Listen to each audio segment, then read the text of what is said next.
e pedras lavradas para o reparo no templo. Mas eles não precisarão prestar conta da prata que lhes foi confiada, pois estão agindo com honestidade. Então o sumo sacerdote Hilquias disse ao secretário Safã: encontrei o livro da lei no templo do Senhor. Ele o entregou a Safã, que o leu. O secretário Safã voltou ao rei e lhe informou: teus servos entregaram a prata que havia no templo do Senhor e a confiaram aos trabalhadores e aos supervisores no templo. E o secretário Safã acrescentou: o sacerdote Hilquias entregou-me um livro. E Safã leu para o rei. Assim que o rei ouviu as palavras do livro da lei, rasgou suas vestes e deu estas ordens ao sacerdote Hilquias, a Aicã, filho de Safã, a Aquibó, filho de Micaías, ao sacerdote Safã e ao auxiliar real Asaías: vão consultar o Senhor por mim, pelo povo e por todo Judá acerca do que está escrito neste livro que foi encontrado. A ira do Senhor contra nós deve ser grande, pois os nossos antepassados não obedeceram às palavras deste livro, nem agiram de acordo com tudo o que nele está escrito a nosso respeito. O sacerdote Hilquias, Aicã, Aquibó, Safã e Asaías foram falar com a profetisa Uda, mulher de Salum, filho de Tiquivá e neto de Arás, responsável pelo guarda-roupa do templo. Ela morava no bairro novo de Jerusalém. Ela lhe disse: assim diz o Senhor, o Deus de Israel: digam ao homem que os enviou a mim, que assim diz o Senhor: trarei desgraça sobre este lugar e sobre os seus habitantes. Tudo o que está escrito no livro que o rei de Judá leu. Porque me abandonaram e queimaram incenso a outros deuses, provocando a minha ira por meio de todos os ídolos que as mãos deles têm feito. A chama da minha ira arderá contra este lugar e não se apagará. Digam ao rei de Judá, que os enviou para consultar o Senhor: assim diz o Senhor, Deus de Israel, acerca das palavras que você ouviu. Já que o seu coração se abriu e você se humilhou diante do Senhor, ao ouvir o que falei contra este lugar e contra os seus habitantes, que seriam arrasados e amaldiçoados, e porque rasgou as vestes e chorou na minha presença, eu o ouvi, declara o Senhor. Portanto, eu o reunirei aos seus antepassados, e você será sepultado em paz. Seus olhos não verão toda a desgraça que vou trazer sobre este lugar. Então eles levaram a resposta ao rei. Gracioso Deus, Pai Santo, poderoso, o Senhor é digno de toda exaltação, de toda glória e louvor. Pedimos, Senhor, que Teu Espírito tome os meus lábios nesta noite para falar, Senhor, para a nossa edificação. Que o Senhor tome os meus lábios e que eu profira palavras vindo diretamente do Teu trono, Senhor. Que eu não fale nada de mim mesmo, mas que eu fale guiado pelo Teu Espírito para a edificação da Tua amada e querida igreja. Ó Senhor, que o Senhor fale conosco por amor do Teu nome, que o Senhor fale conosco por amor da Tua querida igreja, em nome de Jesus. Amém. Meus amados irmãos, para entender o livro de 2 Reis, no seu capítulo 22, nós precisamos olhar um pouco para trás. Judá não perdeu o livro da lei, conforme a gente está vendo aqui no capítulo 22, que foi encontrado pelo sumo sacerdote, de um dia para o outro. Na verdade, foi um processo. Observe que no capítulo de número 21 do livro de 2 Reis, vai nos falar acerca de um homem por nome de Manassés.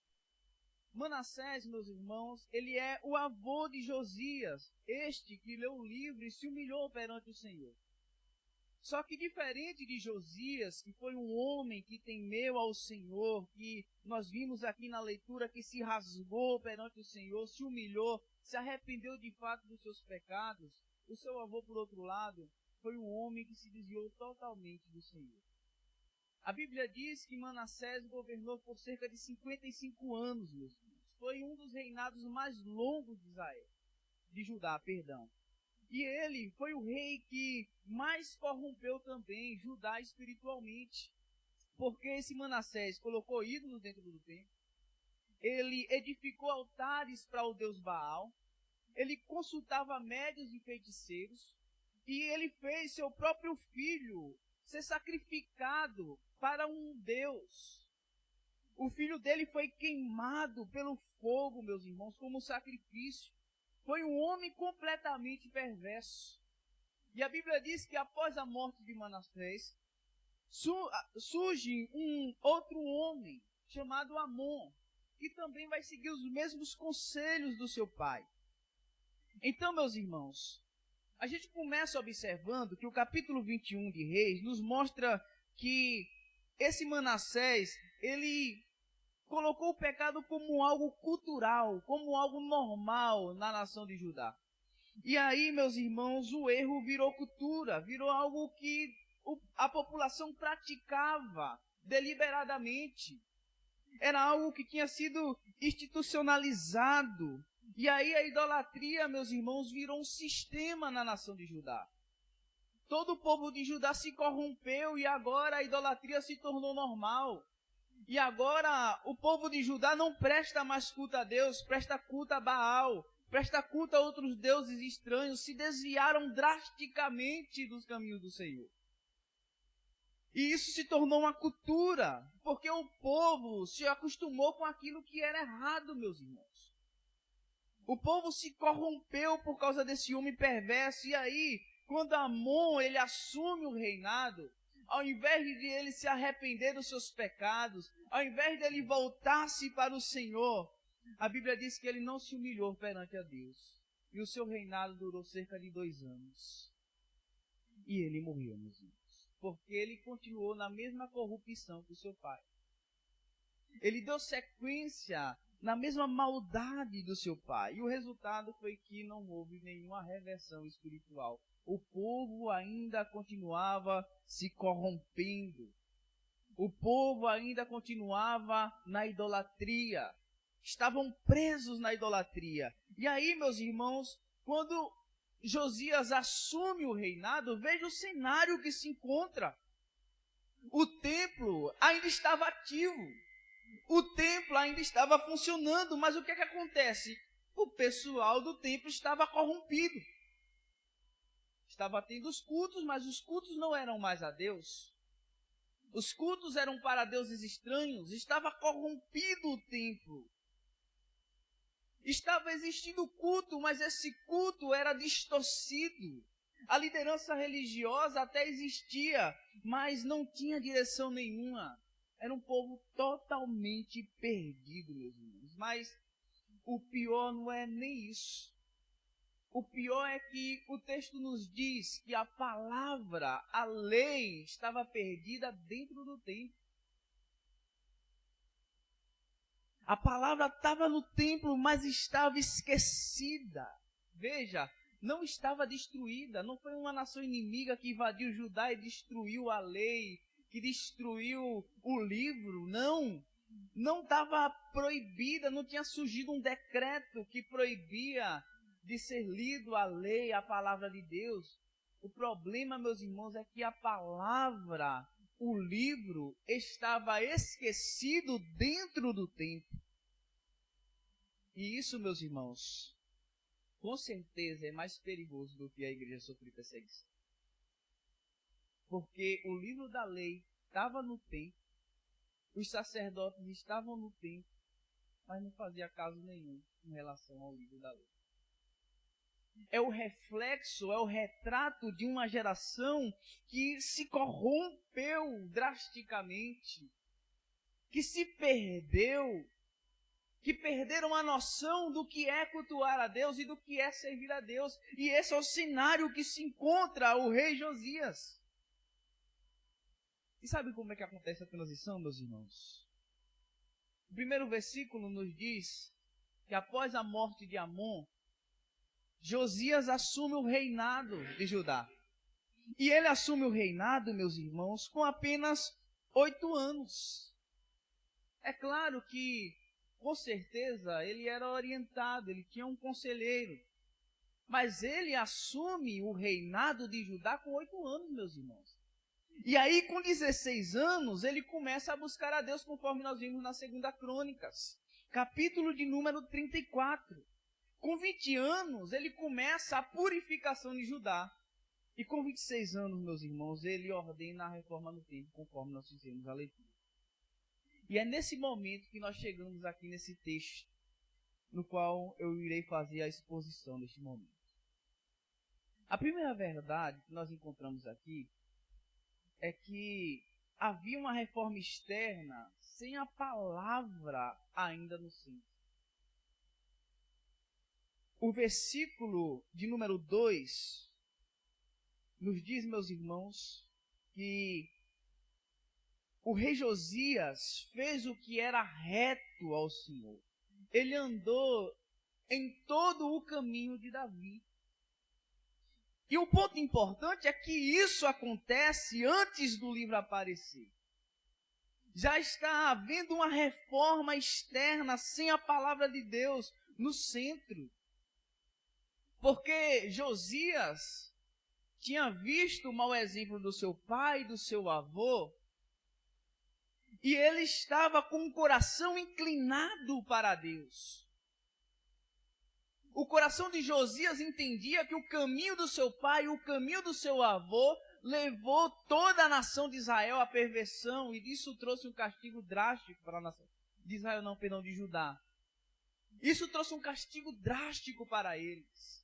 Era um povo que não tinha mais a presença de Deus, mas Josias, ao contrário dos seus parentes,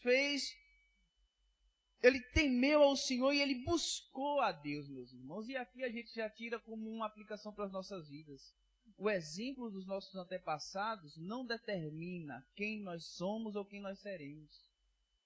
Mas um coração temeroso, um coração inclinado a Deus é que determinará, meus irmãos, quem realmente seremos na presença de Deus. Josias tinha tudo para se inclinar para aquilo que era errado, mas ele teve um coração que se inclinou a Deus, que se voltou para Deus. E isso é forte, meus irmãos, porque ele não teve o exemplo de um pai. Ele não teve um exemplo de um avô.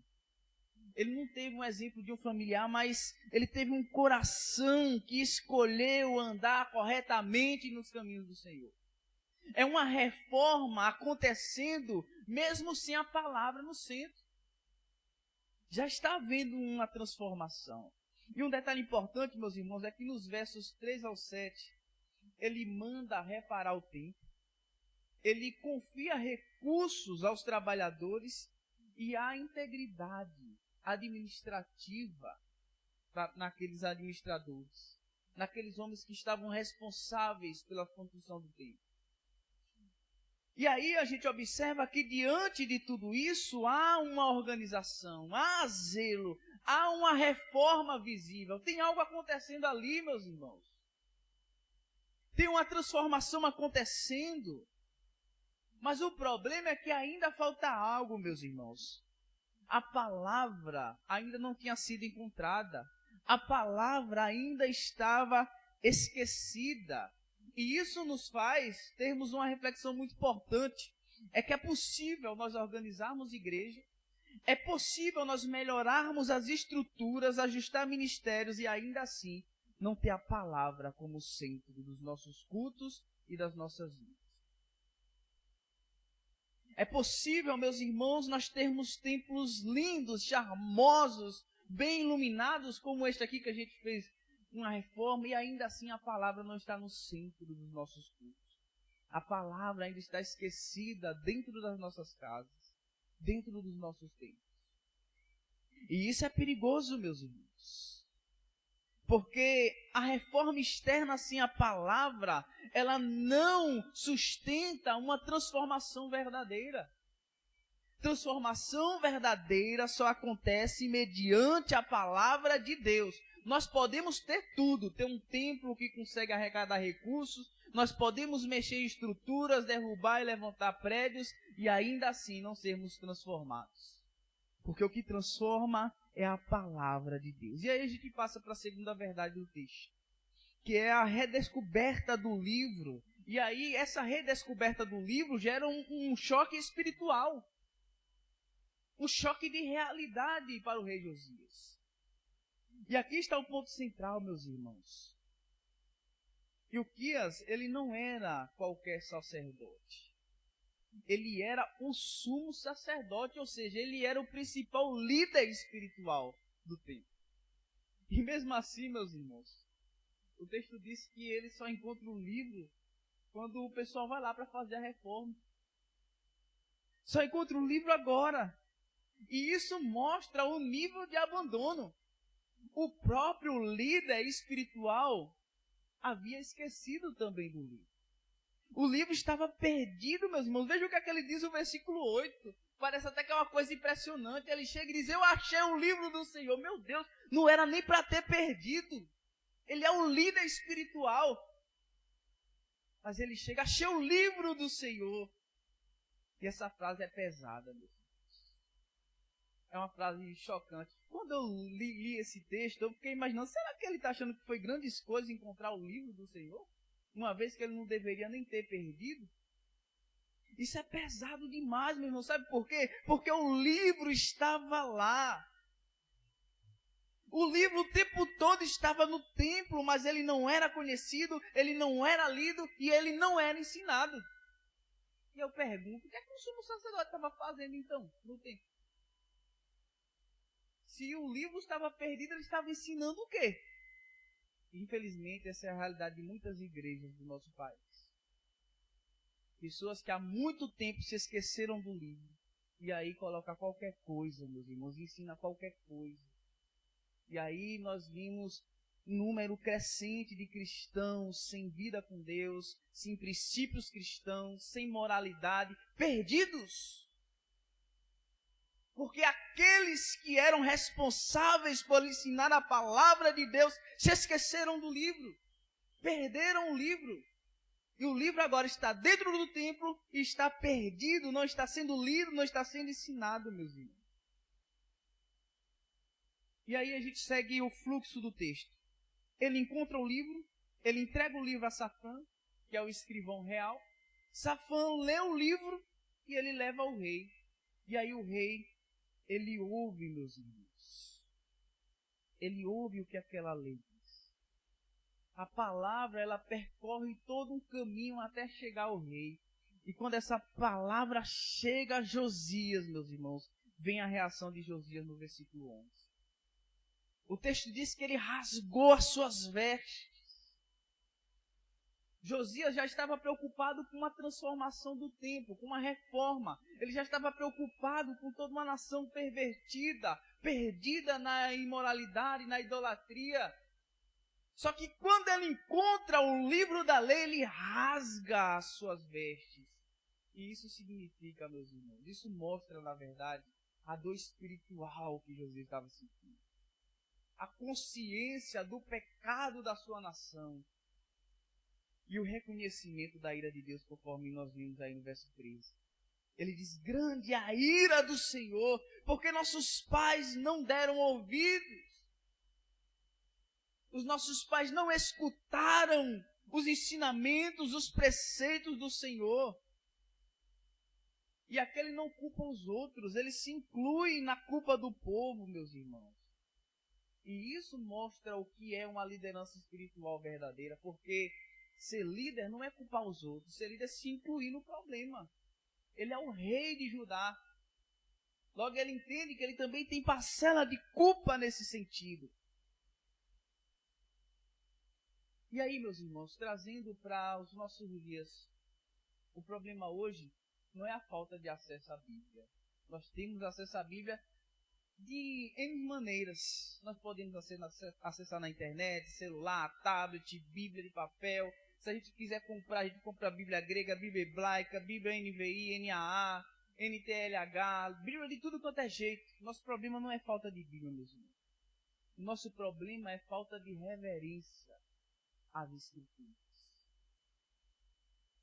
Porque, meus irmãos, o livro perdido nos nossos dias, ele aparece assim. A Bíblia não é mais levada em consideração. É substituída pelas opiniões humanas. A gente não bate a chave e diz, a Bíblia diz assim e daqui eu não passo. A gente fica preocupado com as opiniões dos outros. E aí, quando a gente faz isso, a gente não se preocupa em priorizar as Escrituras e vai sendo levado por opiniões, a gente tira a autoridade das Escrituras. E aí, meus irmãos, faz o que quiser. A gente vai para todo tipo de experiência. A gente vai para todo tipo de experiências, de manifestações, e ao invés de seguirmos os preceitos e o ensinamento das Escrituras, nós somos guiados por revelações. Nós somos guiados por manifestações estranhas. E me dói o coração de ver, meus irmãos, que as Escrituras Sagradas, ela é colocada abaixo de revelações humanas. Pessoas que se dizem ter autoridades maior do que a Bíblia, que profetizam o contrário das Escrituras, e o problema não é nem elas profetizar, o problema é nós crermos em suas profecias porque nós nos esquecemos da Bíblia. Nós perdemos o livro dentro do tempo. Nós perdemos a palavra de Deus com ela em nossas mãos. E isso, meus irmãos, é repetir o cenário que está aqui nesse capítulo. Do capítulo 21 até chegar no capítulo 22. É repetir o cenário. Porque quando a gente ouve a palavra de Deus, esta palavra que está sendo anunciada, ela nos conforta ou será que ela nos confronta? Qual é o impacto dessa palavra em nossas vidas?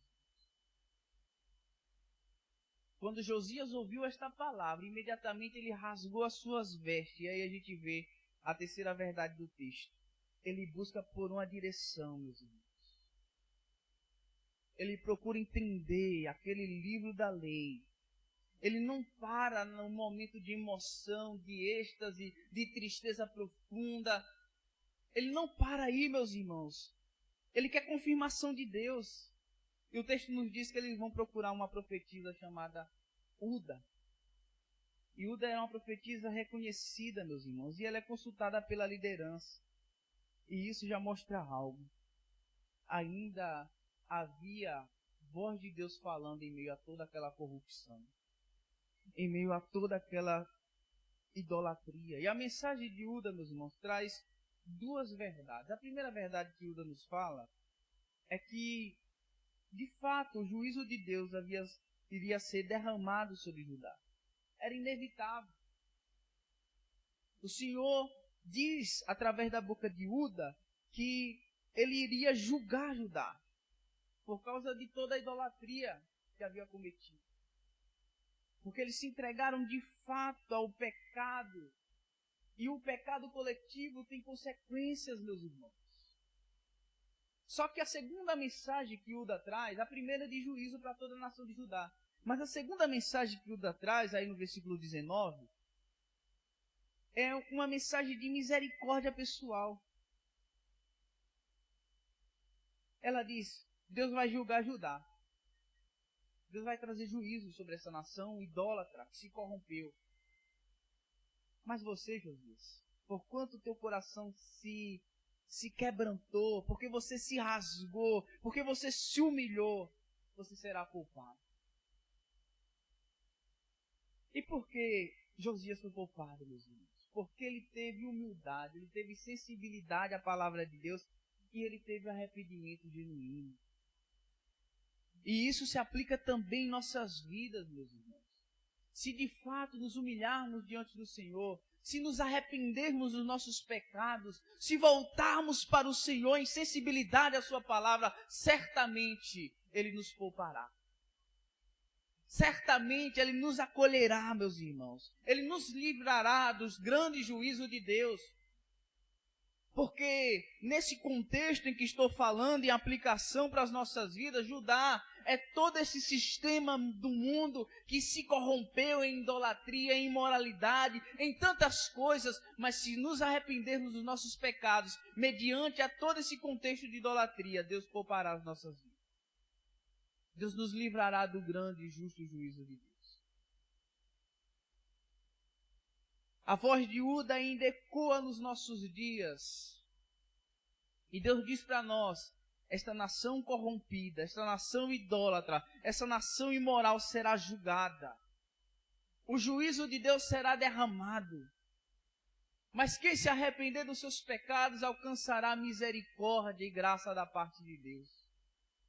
É a mensagem que Uda traz para Josias. Porquanto teu coração se enterneceu, se voltou para o Senhor, porque você se rasgou, você será poupado, Josias. Você está livre do grande juízo de Deus. E aqui está um princípio muito poderoso, meus irmãos.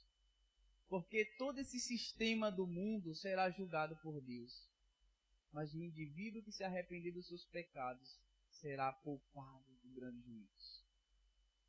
Mesmo em meio a uma geração corrompida, meus irmãos, é possível nós vivermos corretamente. Não importa se os parentes fazem coisas erradas, não importa se você está diante de uma população que faz coisa errada, você não é igual a todo mundo, você foi chamado para ser luz, para ser sal. Então dá para viver corretamente mediante uma sociedade corrompida, aonde a palavra de Deus é relativizada, é colocada de canto. É possível ainda vivermos corretamente diante de todo esse contexto. É possível ainda sermos sensíveis à palavra de Deus. É possível ainda agradarmos a Deus. E é isso que esse texto nos mostra, meus irmãos. Porque 2 Reis 22 não é só uma história. 2 Reis 22, meus irmãos, para uma aplicação pessoal, é um diagnóstico de toda a sociedade que nós vemos hoje. Qual é a diferença de Judá desses tempos bíblicos e do mundo em que vivemos? Um mundo idólatra, um mundo egoísta, um mundo corrompido. E no meio desse mundo corrompido, muitas igrejas se esqueceram da palavra de Deus, se esqueceram do livro, estão com o livro na mão, estão com o livro aberto, mas esqueceram dele. A palavra é distorcida, é pregado o que os homens querem ouvir, é pregado palavras egocêntricas que não mudam a vida de ninguém. Não à toa que a teologia do coach, a teologia da prosperidade e tantas outras teologias estão em alta aí. A palavra de Deus sendo esquecida, meus irmãos. A palavra de Deus sendo abandonada. E Paulo adverte Timóteo. Ele diz a Timóteo que nos últimos dias as pessoas teriam comichões nos seus ouvidos, não suportariam a sã doutrina e dariam ouvidos a espíritos enganadores e a doutrinas de demônios. Se entregariam a contos e fábulas. Veja, se não é o reflexo da nossa atualidade, veja se não é assim que está a nossa geração. Entregues a fábulas, a espíritos enganadores, a tanto tipo de doutrinas estranhas, mas nós somos chamados, mediante a toda essa corrupção, a voltarmos à palavra de Deus, a nos lembrarmos novamente do livro do Senhor, da palavra de Deus, meus irmãos. E aqui nos mostra 3 níveis de relação com a palavra de Deus, nesse texto. A primeira relação que nós vimos aí é que a palavra de Deus havia sido ignorada. O livro estava perdido dentro do texto. É para a gente refletir, meus irmãos. Será que nós não perdemos o livro dentro das nossas casas? Será que nosso livro não fica lá só na estante, aberto no Salmo 91? Vai espantar não sei o quê?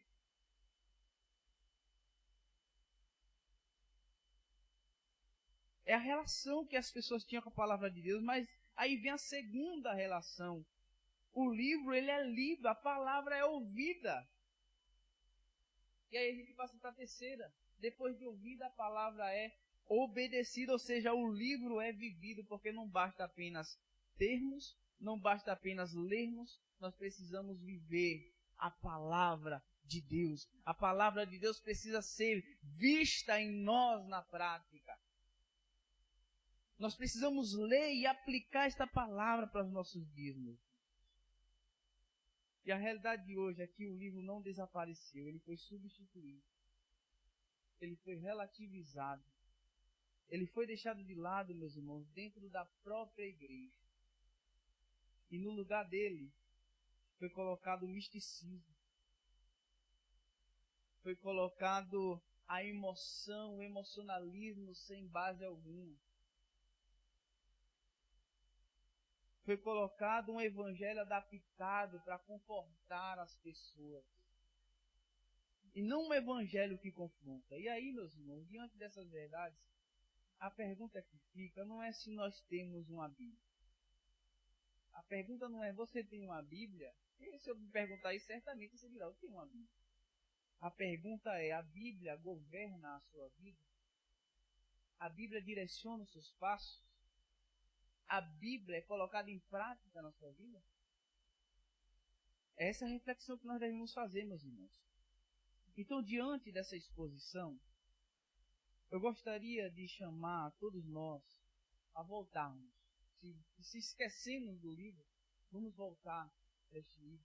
Vamos esquecer as coisas místicas, as coisas que as pessoas julgam ser espirituais, os poderes estranhos, porque não existe poder maior que as Escrituras Sagradas. Só pode andar que nem um Homem-Aranha na parede. Não chega nem perto do poder das Escrituras. Porque a palavra do Senhor diz que a fé vem pelo ouvir e ouvir a palavra de Deus. Quando um pecador ouve a palavra de Deus e se arrepende, o poder, o dínamos que é usado nessa conversão é o mesmo poder que foi usado para criar o mundo. Tem noção desse poder, meu Deus? Então o cara pode voar, o cara pode se teletransportar, não vai chegar nem perto do poder das Escrituras. Então não nos esqueçamos da palavra, pelo contrário, voltemos à palavra de Deus. Voltemos a honrar a palavra de Deus. Aonde a Bíblia não tem voz, nós não devemos ter ouvido. E aonde a Bíblia se cala, nós não devemos ter voz. Devemos seguir fielmente a Bíblia, honrar as Escrituras e se submeter às decisões das Escrituras. Não é o que eu acho, não é o que eu penso. A nossa opinião, meus irmãos, é insignificante diante da palavra de Deus. É o que a palavra de Deus diz, é o que a palavra de Deus é o que ela nos orienta, e é isso que nós devemos colocar em prática nas nossas vidas. Eu não quero saber sua opinião, eu quero saber se é Bíblia. Eu quero saber se a palavra de Deus diz isso. Porque nós temos que honrar a palavra e não podemos nos esquecer da palavra de Deus, meus irmãos. Porque quando a palavra de Deus volta para o centro das nossas vidas, Deus volta a governar sobre nós. Deus volta a nos direcionar. Amém, meus irmãos? Vamos nos colocar sobre os pés. Vamos nesse momento orar ao Senhor pedindo que Ele nos dê graça para que nós voltemos para as suas Escrituras.